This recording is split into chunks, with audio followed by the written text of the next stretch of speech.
Hey everyone, welcome back to Off the Shelf, where we explore the world of CPG with founders, operators, and marketers who are shaping what's next. I'm Lucas Balassi.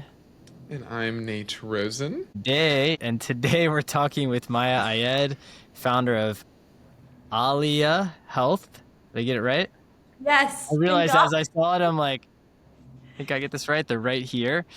Um, a brand that's bringing something very unique, Mediterranean wellness traditions, into the modern daily routine through virgin olive oil shots. And we're going to dig into a lot of that today. But I just met Maya about 2 weeks ago, I think, at a Red Sea Ventures event. And we had a lot to quickly talk about. I think it started with my blue boots that I was wearing at the time. And was just really intrigued by what she's building, and we're so excited to have her here today. And of course, she knew Nate already, which Yeah, is like most conversations I have in the CPG world. But Nate, you just featured Alia as I well. sure did in our what we called our Goop adjacent holiday gift guide. So really a wellness holiday gift guide, and we included your brand, Maya, which was really fun to include. Yay. Gift health And this holiday. obviously, I also have the product myself. I've not been as consistent as I probably should be with it, um, but it's great, and I have Yeah, them. we're thinking of like sending like magnets, like like fridge magnets that you can, and then you can check off every day so that you can keep yourself accountable as you go through this ritual. Because Yeah. the whole point is like you do it consistently to feel the benefits. Yeah, and I'd love to. I mean, maybe we'll start there. So when we met, I shared that I had been listening to this Tim Ferriss episode with David Basuki. Not sure how to say his last name, but he's the founder of Roblox, co-founder of Roblox. He shared a pretty intense and moving story about his son who struggles with bipolar disorder and how he found the ketogenic diet, which really helped him get on track. And when they were talking about their diet and how to really uh, stay strict to a ketogenic diet, olive oil came up. So I shared that with you, Maya, and you were like, "Yeah, that's crazy. That's not new to me." So tell us a little bit about that, and would love to kind of start there, and then we can move into your journey and what you're building. Yeah, so when I started Alia and when I put it out there, it was specifically for gut health issues, for anyone struggling with digestive problems, bloating, constipation, IBS, SIBO, any of these. And I quickly realized that customers were coming to us for other reasons, one of which was a customer who actually is on a keto diet because of his bipolar disorder, and he needs to be consuming a certain amount of healthy fats on a daily basis, and so he needed something that kept him like kind of accountable and consistent, and Ally Shots did that for him. So that's kind of like how I learned about it for specifically keto diet. And there's like other scientific studies showing how extra virgin olive oil, like the healthy fats in it, like allow you will have like a bioactivity on mental health illnesses. Did you? So tell us about how you got started. I know you launched in April, so Yeah. you're like, this is prime time in building this brand. Tell us how you got started, how you got here, and what you expected maybe in finding and talking to customers and the problems that you felt like you were going to solve. So I launched Alya Health about a year ago in terms of pre-orders, and then we started to ship in April. And because of the delays that we had with the trade wars and tariffs and all of that, but so it all started when with a phone call actually with my grandpa, and I asked him how was the family estate going, and he shared that he wanted to sell it because he couldn't take care of it anymore and didn't really find a market. And also he's like busy, he's doing other things, like this is like kind of like a family business that you have on the side. And I told him at that Got time it. I was at a women's health startup, and I was their chief of staff, and I was seeing like this rise of olive oil and the health benefits for it. And so I told him there's a market for it, definitely, because olive oil is known to be the most corrupted commodity out there, especially in the US. And so I told him there's such a huge opportunity because we have a family estate and I'm already in the US. I could find a market easily. So it all started with just wanting to introduce a fancier, more like premium extra virgin olive oil bottle. But then as I got into at the same time, I was like battling with some gut health issues, and I have found that I got diagnosed with SIBO, which is kind of like a gut health, like bacterial overgrowth. And I had two options. One was like take antibiotics, and the second was like try any of the wellness supplements out there. And so through my grandma, I actually found out that olive oil was good for you. So I tried that and it worked. And so it kind of happened all like serendipitously, like in a way I was like, and I was talking to a friend, Regan actually, I told her, let's introduce like a big bottle of like premium olive oil. But instead of using it as a food product, people are using it as a shot. Like I want people to take a shot of it. And she looked at me and she was like, wait, why don't you do just like shots, like ginger shots? And so we looked online, scraped the internet to find something like that, and we couldn't find anything. And so that's when we were like, okay, I think we should just introduce this, like olive oil shots. And now looking back, I don't know if any of you guys know Eric Ryan, but I've learned this concept that he always talks about. He disrupted a lot of like industries. Like he's the founder of Method Soap, for anyone who doesn't know. And all. Okay. Yep. And he says about this thing, which is when you want to disrupt a category, you want to focus on two things. One, familiarity, and the other thing is novelty. And so in our case, people were familiar with olive oil and they were familiar with taking shots of ginger shots and like juice shots and other things. So the familiarity was already that, and the novelty was combining both. And so we had to do it in a way which was like, okay, well, the form factor needs to be familiar to people because it's kind of weird to have olive oil as a shot. So we want the product, the form factor to look as familiar as possible. So now we're kind of like going to update the packaging to be more like looking like a ginger shots. But with olive oil, if you guys know, it has to be dark amber, it has to be glass, it has to be all of these things. But so yeah, that's kind of like how I got started and how the product evolved into shots. Yeah. That's great. I mean, it's nice that you were able to also develop this product in a way that matched what the market probably needs and probably didn't have as well. Like you came at it from like a really good perspective that's like, and also to this point where it's slightly novel but mostly familiar. And I think for any new product coming on the market, especially when you don't have an established brand or an established audience, you kind of need to lean a little bit even more towards like a mostly normal product with a slight novelty. And like an olive oil shot too, at this time, it's like olive oil is such a hot topic. Anytime I post a video about olive oil, it's usually Graza. People have the strongest opinions I've ever heard. And like, you'd think I'd be talking about something political. No, it's olive oil. Obviously, all this stuff could be political in some capacity, but like, people have such strong opinions about where it comes from, how it's packaged, how it's delivered, all this kind of stuff. And like, it's cool that you were launching when this discourse was sort of just starting to get really heightened. So you're coming to a market where there's already a lot of education. Like you have to do a little bit less. I don't know. Have you found that like the education piece is a little bit easier in this market, at least who you're trying to reach out to? Well, that's a good question because you would think so. And it is when you're talking to the right people, when you're talking to the early adopters and the people who already, I mean, the Brian Johnson of the world, right? Like the biohackers. Yeah. They Yeah, of already course. know. And And also, Netflix special has like put him on the map. It's Exactly. yeah, but I would say the education part is challenging because most people associate olive oil as a food product. They associate it with bread. They're associated with like, they put it in a salad. So it's really been a lot to be like, hey, this is actually your olive oil that you only drink.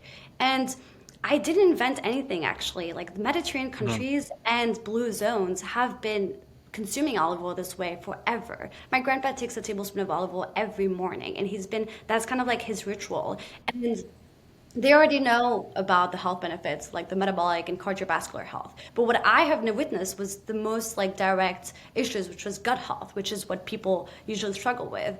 And olive oil is hot as a topic. Gut health is a hot topic as well. GLP-1 as well. So it's like being able I think the trick has been to talk to customers, being like, hey, do you struggle with bloating? What do you do? They usually list like 20 pills that they take a day. And I'm like, is it working? And they say no. So clearly there's something that still is not being fixed. And I think that that's where Alya comes in, because we are healing like basically inflammation. Like olive oil helps reduce inflammation, which is at the root cause of most like symptoms and chronic disease. And not only that, inflammation, like we go at the root cause of inflammation, which is like the gut. So on the education piece, it's been really just like coming back to what they already know and being like, hey, my grandma has been doing this. Like it's backed by ancient wisdom and now by science. And so you're showing this, which is, we're really lucky because, I mean, not lucky, but olive oil, we can make health claims without any problem because of our lab analysis and our threshold of, I mean, I can get into why the specific olive oil versus others. Yeah, I'm curious. It's interesting because a product like this, you arguably it's helpful for anyone, right? So there's like, and depending on what they're dealing with, there's certain things that they may value or have, the reason that they buy your product. I'm curious how, especially you're early in, like when it comes to branding, messaging, even education, who is it that you are finding that this resonates with? And have you kind of narrowed down, like, at least for now, we're going to start here? Because educating like an everyday person on this is going to be incredibly, it's a Oh tall yeah. order, I'd say. It's a Oh tall order. yeah. Yeah. No, I agree. Excuse me. So one of our biggest challenge when we got started was olive oil helps with all of these like areas: cardiovascular, metabolic, like anti-aging, gut health. Which of these am I going to focus on? Like you can't tell, I'm sure in the CPG world, you can't sell, on all of the health benefits. You need to pick at least three, one to be focused. And so I just focused on what what it helped me with, which was gut health symptoms, any like digestive symptoms. And so that's kind of like what resonated the most with people, because I could have, sold on like the cardiovascular health, but people don't, like that's not something that people struggle with today. They will struggle with it in the long term. And that's why my grandpa does this and all of that. But when it comes to gut health, most people struggle with these symptoms now. Like they are not feeling good when they're eating pasta, or they're not feeling good when they, it's like it's an immediate kind of like problem. And I think that that's what resonated the most with people, just focusing on like what are they struggling with today. And I mean, these gut health symptoms like are like a sign of like other, maybe a cardiovascular issue or like maybe a metabolic health issue. But so that's kind of like what I've found to focus on. And I would say people ask us, is this just for women? Because when we got started, it was very much like the messaging, the colors, everything was a little bit more kind of like towards female audience. And that was, my answer is like that was kind of like our beachhead market. Like this was like the women, the early adopters. In order to get this off the ground, we had to communicate with people who would actually are desperate, and those are women who like I was the customer myself. So you're a woman, you're either going through any hormonal imbalance condition, or you're going through perimenopause and you're struggling with just like your hormones fluctuating. And so these are women just looking for alternatives that are natural but also science-backed. I think that when we talk about natural like products, we usually think that they're not science-backed. Olive oil is the most science-backed like compound, like when you look at all of the studies. And so I would say that's kind of like what we've focused on. Yeah, that makes sense. And it's like finding a point of, and it's interesting. I mean, I know you mentioned you haven't done any marketing up until this point, right? So how is focusing on that, do you feel like helped grow the business this far? Is it just finding people who are struggling with that issue and are looking for those options? Yeah, so it kind of also answers your question around education, because it's just me, right? Up until this point, it's just me doing everything. And so I had to get really smart and creative on how I can reach the most amount of people in like a little time. So obviously, founder-led marketing, but I would say I tried to focus on platforms that already existed where these customers like would already be learning about this product, or like not this product, about this like ritual, right? Whether it's through influencers, whether it's through longevity doctors, whether it's through like we did like a pop-up at like Remedy Place, Solid Core, Equinox, and like all of these places. So So I would cool. say like just going to places and online, offline, where they already exist and they're already looking for answers. And so we got really lucky with one influencer who she was already talking about olive oil shots. She was already taking them, and she was taking them with a bottle of olive oil that's not high in polyphenol, but saying that they were the highest in polyphenol. So I just reached out to her. I was like, hey, I saw you posted this. A friend shared with me your video. Can I send you a box of my family farm, like olive oil? It's the highest in polyphenol. It's like 7 times industry standard. And she was like, sure, I'll try. And I'm so grateful for her because it was such an early bet that she took on like she was like the first kind of like big influencer big, I say. She's like a micro influencer, but like has a very high, like engaging, which, yeah, Nate, he Yeah. knows me. Yeah, no, she's come across my feed organically, and I remember sending you the post. I was like, wait, how did this happen? And she also has that really expensive or marble pill case, right? Yes. Well, that's not hers. That's not Oh, hers. Yeah. am I thinking of a different person? Oh, okay. Yeah, that's her. No, that's her, but Oh, that's not yeah. her product. No, yeah, I know that. Oh, yes, I just know okay. she has it. Yes. And then she like, yeah. So she posted organically, did not pay her, just sent great. her a box. She Amazing. posted organically like 7 videos, or like not like 9 videos. And that Wow. skyrocketed our sales. And Oh, incredible. so organic was great. Like organic is great. And I think that when you're trying to get started, like organic is the best thing to do because you're going to see who comes to you without you Yeah. having to pay to find them. But I would say it's not also like the best thing when it comes to predicting sales every month and being like having that growth engine going. So yeah, now looking forward to do more, diversify like the marketing efforts. What you mentioned quite a few times, like learning from customers and hearing how this shows up. What are you doing to get that information from Yeah. customers? Is it anecdotal? Are you reaching out? What does that look like today? Because I imagine that's a huge part of how to get the growth engine Yeah. going later, right? Is knowing where to focus. Yeah, I talk to my customers like they're my friends. I email them a ton. Like that's the one thing that I did not stop doing since I started the business. I knew like how important. I mean, they were the ones driving this business. They were the ones driving every decisions. Every time, like any feedback I got was like always like any decision I make about the business comes from like a customer. Mm. In order to do that, I basically set up on like a type form that will go out after their first month with us, and then after their second month with us, and then I would send like specific invites for interviews. So I did a lot of like customer interviews to kind of gather their feedback because I just really want to understand how this product worked for them. Yeah.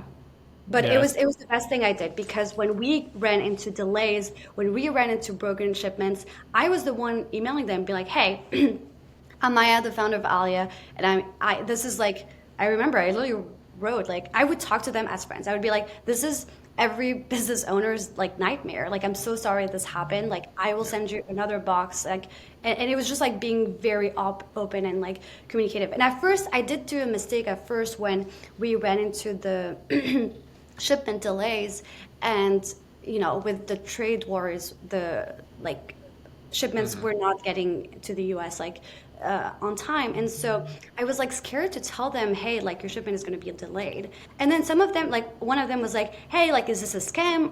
And then I freaked out. I was like, oh my gosh, like I need to be even more open with them and tell them like, hey, no, your order is still in the way. It's just going through, and explain to them what's happening, what's going on. Like, it's really just like something that's outside of our control.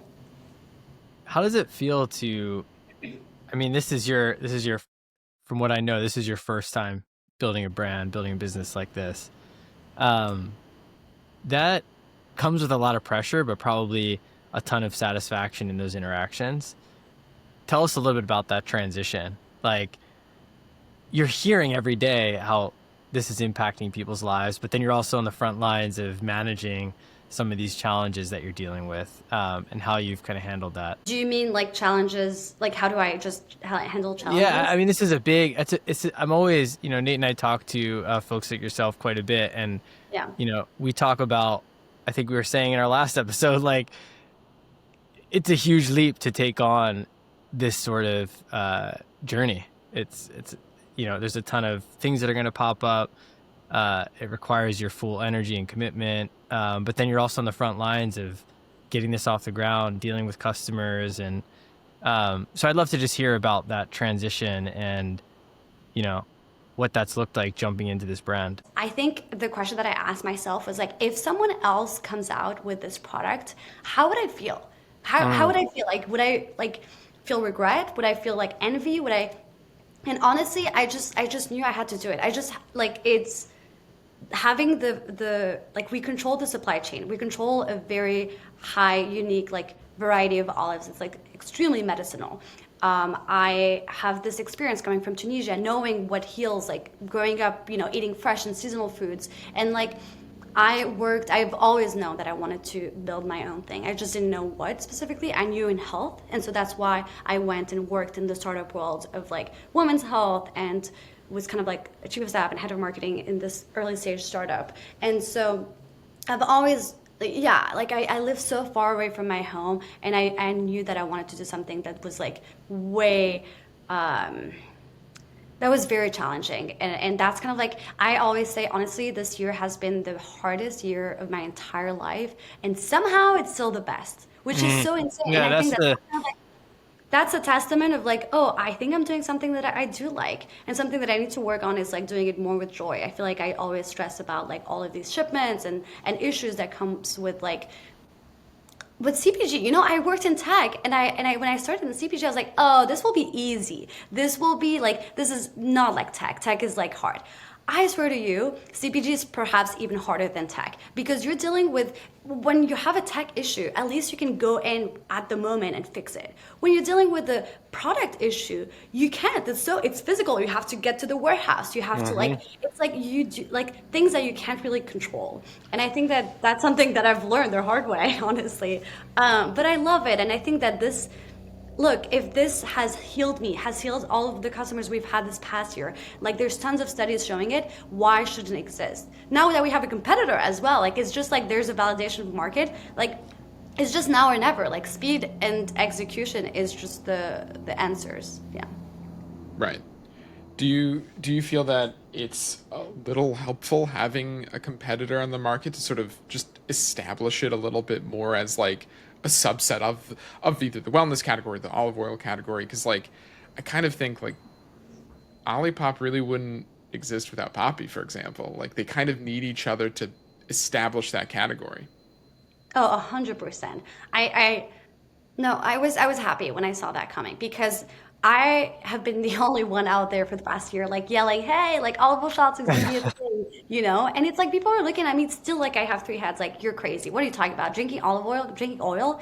Ew. And I get it. I get it. It's gonna take some time, but having that player out there like kind of set the tone, right? Like Brian Johnson is doing it for the health. Like, and I think it's like now there are people doing it, and I think it's just a matter of like, yeah, you're right. Like it just helps us. It validates the demand. It validates where we're heading. We believe food is going to be the next supplement, and it's just going to look in a form factor where like the wellness audience recognizes. And so, yeah, it definitely helps. So you have an actual competitor who's doing this exact thing, but you also have olive oil out there. Yeah. So tell me about that, and what is it? You mentioned earlier sourcing why this olive oil is different. Tell us a Yeah. little bit about that. And if I'm a customer, I'm somebody curious about this, why does it make sense to buy this, oil as a supplement versus just taking my olive oil and taking a shot of it Okay. every day? It's three questions. Let me try to remember them. So Yeah. first of all, I'll ask You could just go up against like, hey, why is our olive oil better than your everyday olive oil that you could just take a shot of? Yeah, definitely. So I actually will answer you by like one customer that told me, "Oh, I saw Costa launch shots. Like I wouldn't want to drink my olive oil from a brand I buy olive oil to put on food." So it's like there are Mm. brands out there that like, and most of them are like your food olive oil, right? Like they are the olive oil that you put on your food, and there's no like like there's no what is not surplus, the opposite. There's so many of them. Yeah. Yeah, yeah, yeah, Shortage. There's no yeah. shortage of them, right? Like there's so many olive oil brands. I would say what this is like you're really like the only use case that we really want to focus on here is the medicinal kind. Like you drink it for your health. And to answer your question, the difference between our olive oil and any other olive oil is the polyphenol count. Those are antioxidant that you find naturally in olive oil. Some olive oils are high in them. Some of olive oils are like just low, and some olive oils don't have any of them. So we actually source for a variety of olives. This was like we just happen to have this variety of olives. It's like it's endemic to Tunisia. It's called chatouille, and it's naturally extremely high in those antioxidants. And Mm. so it's actually under tapped by the market because it's very like it's I don't know if you guys have tried it, but it's like this olive oil is very peppery, it's bold, it's like kind of spicy in its own Hmm. way. And so the average like consumer of olive oil for their food like wants an olive oil that's mild, and so that's why it hasn't been a variety of olives that has been like kind of marketed that much.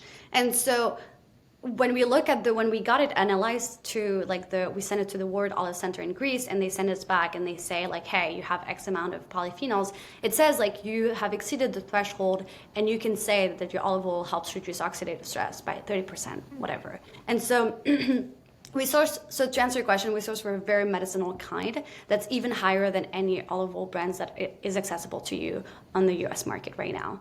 And the second is like there's no middlemen.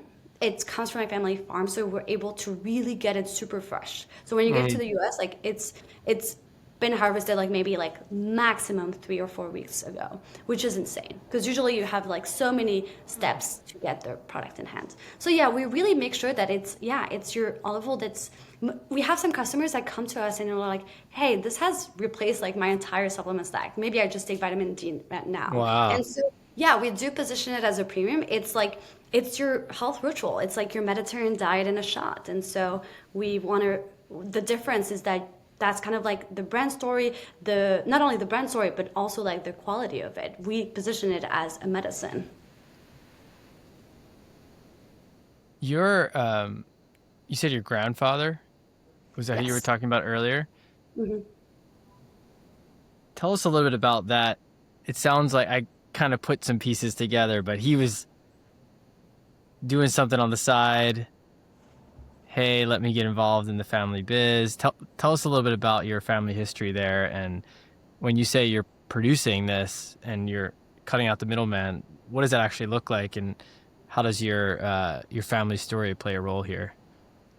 Yeah, so we have a family estate in like northern part of Tunisia, and it's kind of like a family thing. It's very common when the soil is so great, like you do that. And he's been doing it for 25 years now. He doesn't live in Tunisia, but we do have a team there that handles everything from like the pressing, like picking the olives, pressing them, making sure that it's the like every part of the process is well. Um, it's controlled, and we have a lead there. So, and then I kind of receive it from Tunisia here. So it's very pretty straightforward. Now that I have done it once, I can say it's pretty straightforward. At the beginning, Yeah. it was really, it was pretty a disaster. It was very challenging. Like handle all the customs and the freight and um, yeah. But so yeah, so I'm glad you're doing it and I'm not. yeah, exactly. Yeah, and so I mean, my grandpa was going to sell the farm, and he was going to just, he like I said, like he wanted to sell it, and I told him there's opportunity to leverage that. It's very rare to get access to high quality olive oil now in the US. And so if we have an easy access, like why sell it? And so I could Yeah, say that so to him cool. because and I think that like the advantage here is that I'm Tunisian. Like I know the story from Tunisia. Like I grew up there. I was born and raised there. I know the language. And so when I go back, like I visit family estate and our team.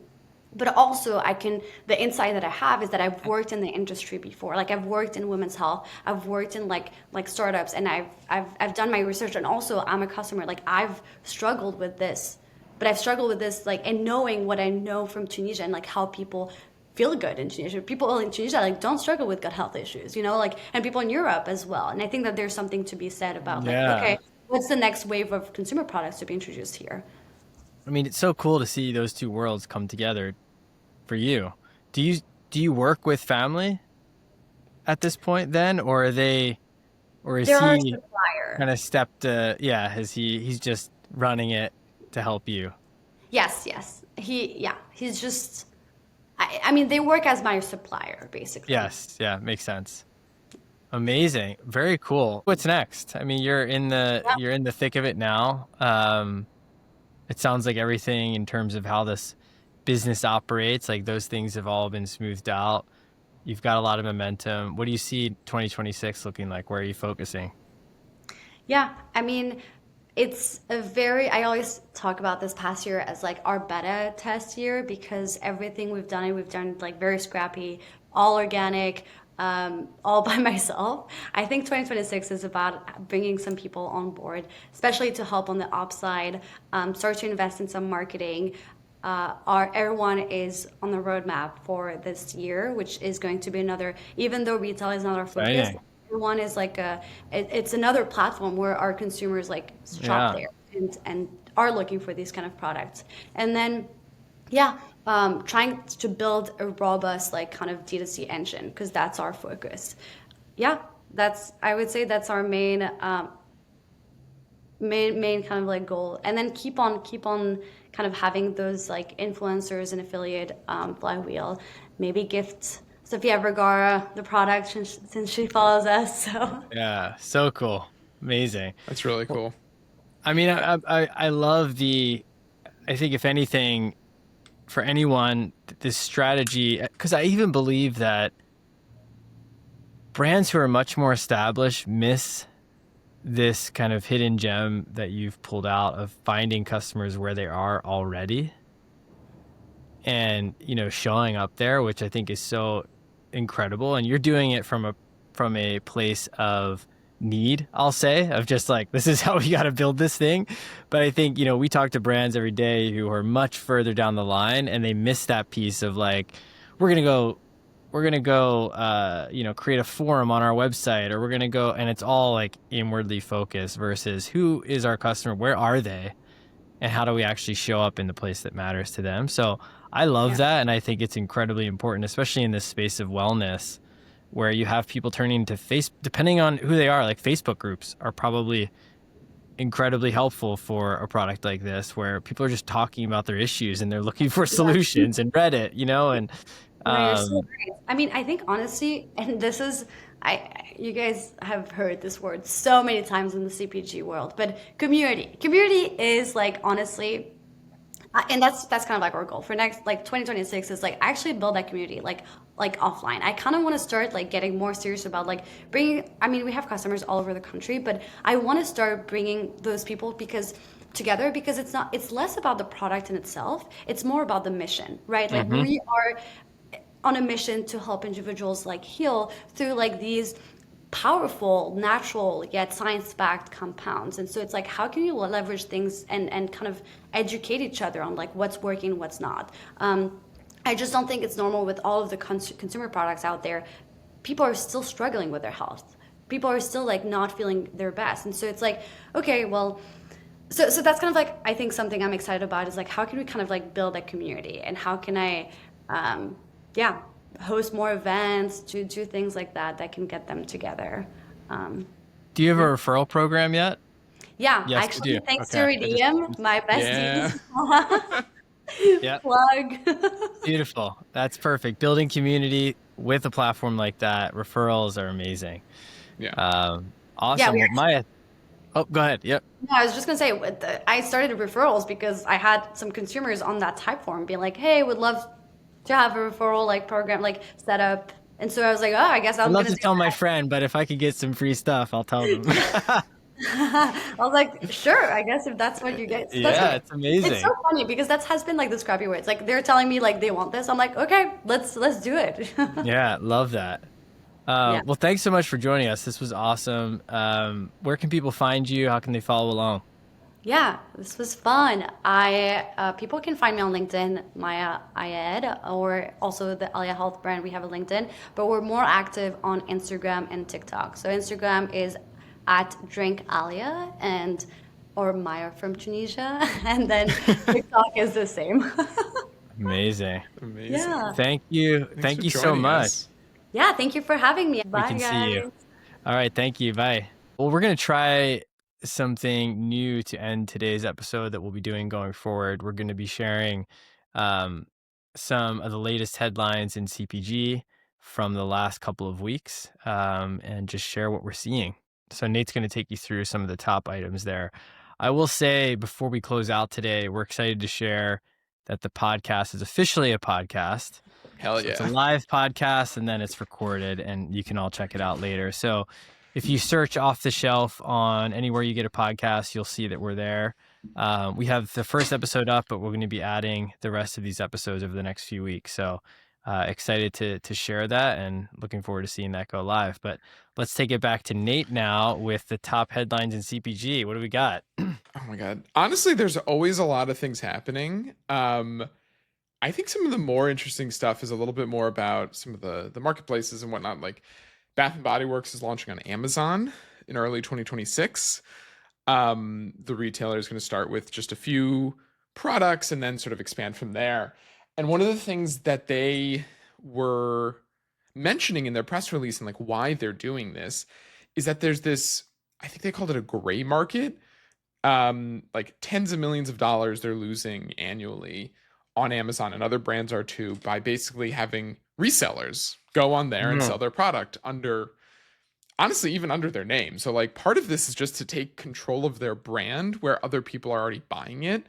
um and it's crazy to me, like this is happening with other products and other brands as well. So Amazon has like a verified like luxury beauty and skincare market, where brands can like officially own their brand on Amazon. So like you're getting it from the right place and it's the right product and it's a real product, and it maintains um that brand equity and the brand perception as well. Because like if you buy something thinking it's Bath and Body Works from Amazon and it's like just a resell, like a product that somebody bought in the store and then is reselling, or just says Bath and Body Works on the outside and what's inside is not the right product, Bath and Body Works is ultimately going to be the brand. Like they're going to get hurt. It's not going to be yeah. Amazon. It's not going to be the seller. It's going to be Bath and Body Works because people think it's the Yeah. seller. That's it. Doesn't This, matter. Yeah. yeah, exactly. So I think it's also just interesting in general because a lot of brands in the past have been pretty hesitant to go on Amazon because they're losing first party data, because they're losing um, maybe some of their margins, whatever it is. But the thing is, it's like you kind of have to go where customers are and where your customers are and where your prospective customers are. And a lot of people are on Amazon.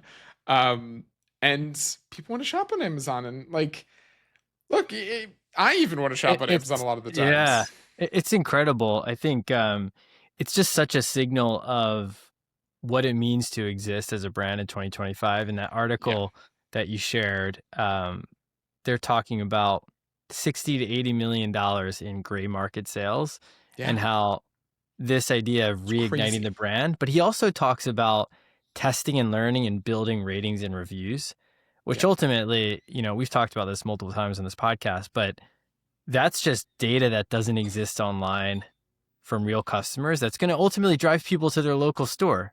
Right. And that's fine, right? Like it's kind of like that's going to rise. I'm sure that's going to help retail sales anyway.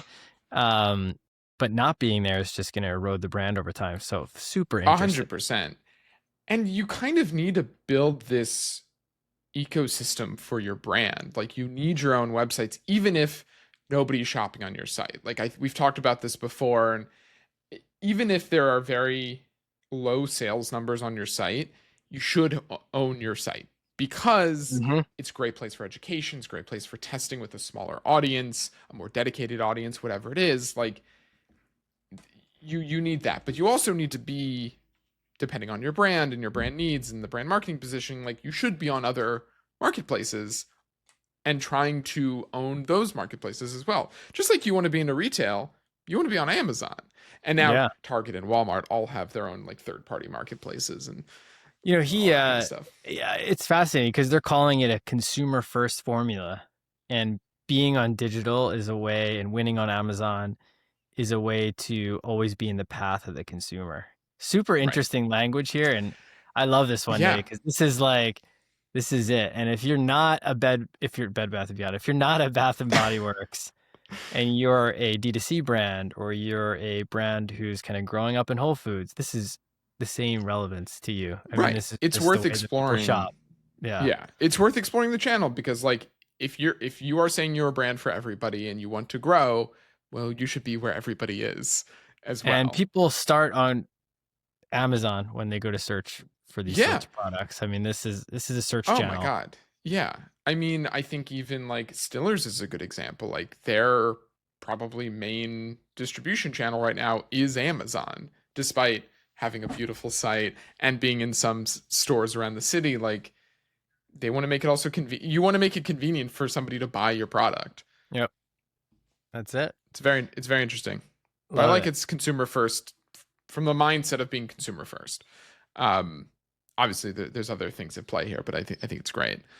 Um, Another marketplace, another online shopping ecosystem, Target is essentially launching Target, but within ChatGPT itself, like within the chat feature. So you can browse, you can shop, you can look at reviews, you can choose different fulfillment options, you can choose pickup or delivery.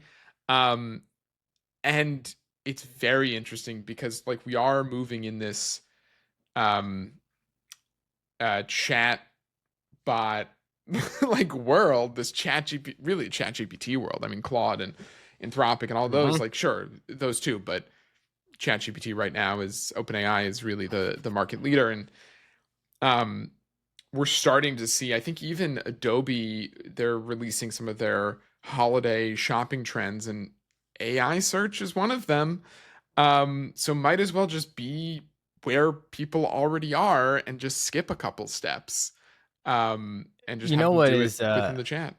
this is I'm gonna make this very relevant for Bath and Body Works because as we're talking about Oh it, yeah. Target is has one of the largest private label brand portfolios. Yes. Yeah. So I think it's like 40 plus brands. And it's So if you like think $40 about billion.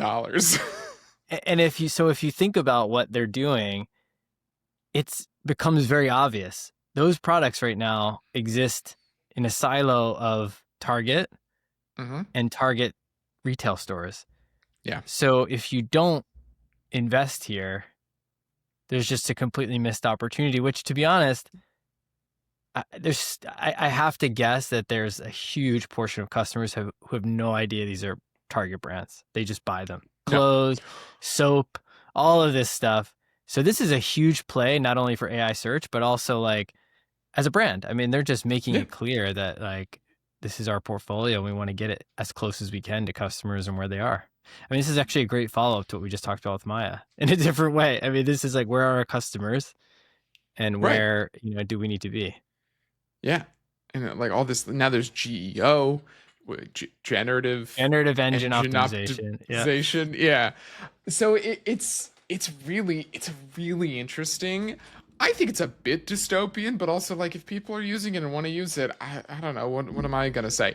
I just want people to stop using generative video and photos. I know, I think it's that should scary. It's scary. no, thank you. And So I've been seeing a lot of brands leveraging it. Obviously, I get it. It's really scrappy. It's really easy, but you can tell right away. yeah, we're running out of time, but two funny anecdotes with that. One is not Okay. funny, but I'm okay with it. Okay. I'm okay with it now. We learned yesterday that 3 of 4 tires in my car have screws in them, and they're all like slowly dying. What So did we you had to get new do? tires. I have no idea. So we have to get new Oh my tires. God. But I found this out right before leaving for an event, like a friend's giving. And so I'm in the car talking to ChatGPT, who narrowed it down to 2 tire options that fit my car, that I ended up buying one of them. But it was just a live conversation the whole ride because I can't be searching, and Yeah. driving. So again, this is like they were looking at Costco.com and Mavis.com for me and researching. And I was like, this is an incredible use of time. So that's example number one and why it's Right. important. Example number two, and I'm like, imagine if I could have just checked out, right? Like by the time I Yeah. get to this place, I'm like, I already bought the thing. Right. Um, Funny story. I have a niece and nephew on my side, my brother's kids, and my mom wanted to get a picture of them a few weeks ago, all in their pumpkin outfits with my son.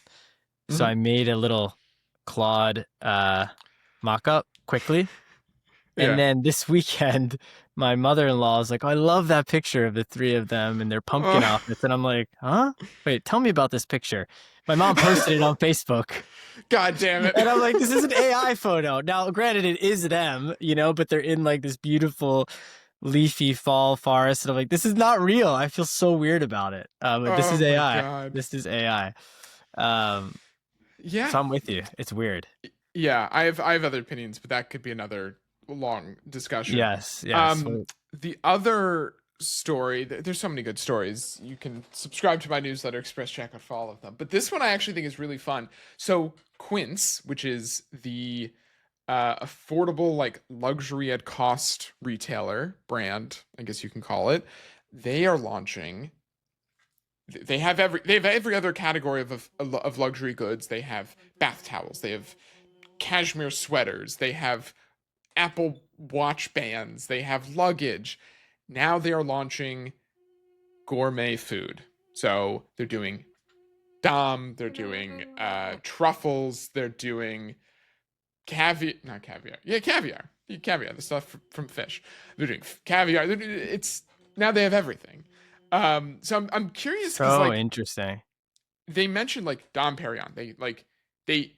It's funny because I guess that either they couldn't source sort of private label champagne and make it be like this is the same thing. I also know with like certain spirits and alcohols, like not if it's not Dom Perignon, it's not Dom Perignon. Like there is Hmm. no like one to one because they use special grapes from a special farm and special water in a special region. Like there are different nuances there, but I'm kind of surprised they went with some like brands and didn't Hmm. try to do the sourcing, which was interesting. I'm curious what other products they'll come out with if this is going to be like a brandless situation where they have a full suite of stuff. They have a Vitamix. They have a whatever. Brandless had everything Hmm. at some point. Their food Right. products were terrible though. I remember trying that and then I think literally a week later, all off the site. That's so interesting. I mean, Yeah, I wonder if this comes from a customer request, I mean, probably. which is not necessarily like we talk a lot about listening to customers, but that's not necessarily the right. You don't just haphazardly make choices because customers ask for it, either. I No. think it's like, the classic Steve Jobs gave customers what they didn't know they wanted, which I also love, is just like, where can you Yes. really add value? So will be really interesting to see how this plays out. I mean, I don't know if people are interested in adding caviar with their cashmere sweater in the same order. Maybe. If they feel like they're getting a deal, then probably. Is it like the But Amazon, basics of luxury? I don't know. We'll see. that's kind of I think what they're like going for. But I, I wonder how long this will last. If it will last. I mean, look, Quince has raised a ton of money. They make plenty of money. They probably have this sourcing and distribution and storage and everything sort of set. But like food stuff is a different beast than a bunch of cashmere sweaters. Mm-hmm. Like Mm-hmm. you can't look at it the same way. Mm-mm. And I almost think that they should have these as like limited, like around the holiday times. Like they That'd be cool. shouldn't, like that would be cool if I can Buy get your Dom gift, at like, a discount right. just around the holiday. Sure, great. It's interesting because interesting to hear what you say about like it's not the same, because I'm like even thinking if somebody's not satisfied with their food product, like you just say keep it and we'll refund you if you have good customer Right, service, right? I mean that right. alone, a sweater that's ripped or they don't, you send it back, right? I mean it's just a different business. Yeah, Super it's interesting to completely see how different this plays business. out. So I'm curious if this means that they're going to expand into more perishable categories and consumable categories, because they could come out with like what Italic came out with, skincare and candles and Hmm. all this kind of stuff. I don't think they ever did food, but I could see Quince coming out with some more food products.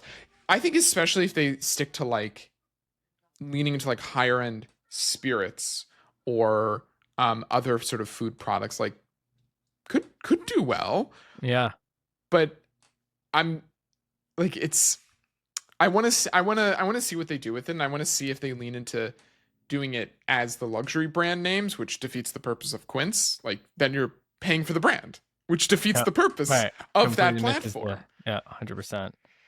I don't know. I'm curious what they'll do with it, if they stick with it, if they grow that category. Again, like consumables are a much different beast. Maybe not skincare; it's a little bit different, but food and bev in particular, different beast than a Couldn't cash agree register. more. Well, thanks, Nate. Loved it. Some big ones Yeah, there.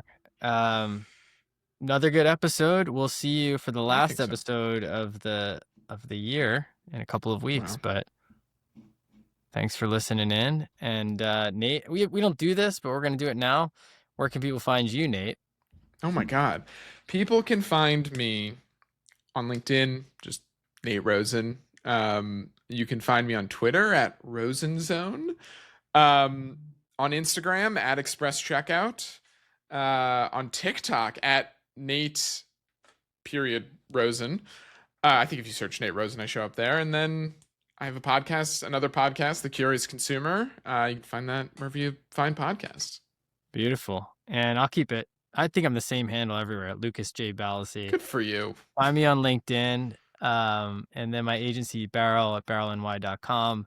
And I do a lot of writing as well. You can go to lucasbalassi.com. But we'll see you next time. Thank you.